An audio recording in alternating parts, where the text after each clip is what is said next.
Hi guys, just a quick post-match reaction to the Ireland against Italy game. Rugby is back on, the Six Nations is back on, so that's all a good thing. Gutted there's no crowds there, despite the computerised crowds, which in my opinion are absolutely rubbish, but hey-ho, hopefully we'll get fans back in for the 2021 Six Nations. Anyway, let's talk about this game, shall we? Final score, Ireland 50, Italy 17. Ireland will be gutted that they let in that try at the end, which reduced the final score deficit to 33 points instead of 40. I know there'll be folk arguing and everything on the internet and saying like, oh, they shouldn't have taken that quick conversion and just stuck to 40 points, they're being greedy, but it's one of those calls where if they had caught the ball and went and scored another try, they would have been hailed as geniuses for doing it, whereas they didn't, so they'll be slaughtered as idiots for doing it. If that has an effect next week, though, of course, but who knows, that's for another time. With regards to the game itself, I'm not going to go through all the tries because there was a lot of them, but I think, broadly speaking, Ireland obviously a much better team than Italy.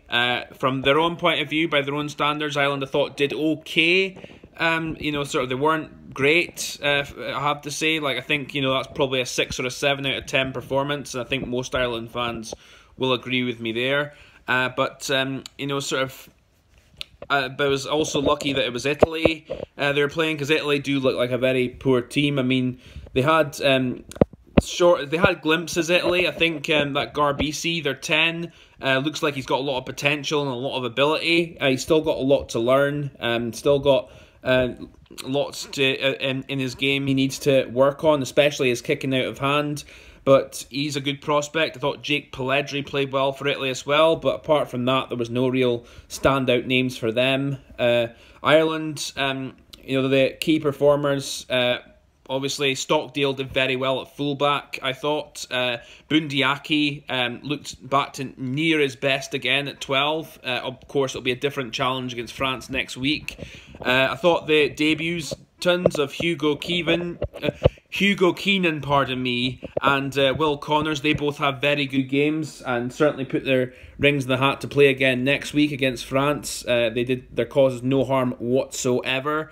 Very impressed actually with Keenan. He looks like he's a good winger with good feet. Connors looks like he's a very good back row player as well. So well done to them. But I think some of the more experienced players didn't play as well at the level as I think they're capable of. And I'll be honest and say it's Conor Murray, after his sin bin, he came back on, he did all right, but I thought Gary Ringrose for about 5 minutes looked bring a bit more spark from the base of the rucks for the 10 minutes he was the scrum half. But Conor Murray did the solid stuff well when he came back on and just made sure Ireland got the job done where it was needed. And yeah, and like I say, Ireland, so it was 24-10, and then Italy started to tire in the last 20 minutes or so, and then Ireland just scored a load of tries to get to 50 points. Yeah, but I mean, Italy, again, they showed glimpses in those first 60 minutes, as I said, of what they can do, but, not able to go the 80. They seem to get demoralised as well. I'm not sure what they were trying to do, really, when they have the ball.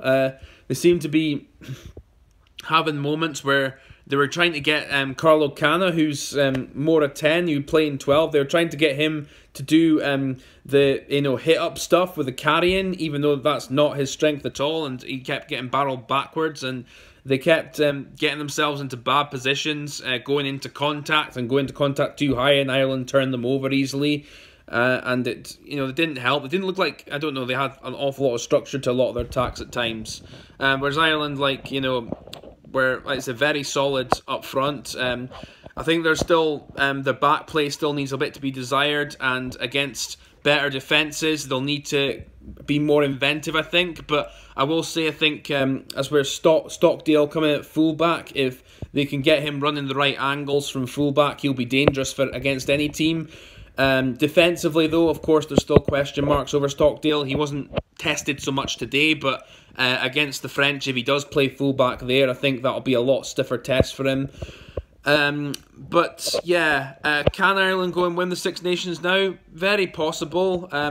We'll see how France do tonight against Wales. I won't be doing a reaction for that because that's more of just a friendly. But I think it will be an interesting game to watch, and France, sort of will be the favourites, I think, because it's in Paris. But again, sort of if Ireland can get under France's skin early on and not let them, sort of get into their stride, then, I think it could be anyone's game. But that's for next week. Anyway, that's my reaction to the game. I'm not going to ramble on much more. Good to have rugby back. Yeah, that's all I've got to say, really. Thanks for watching, guys. Take care, and I'll catch you later on.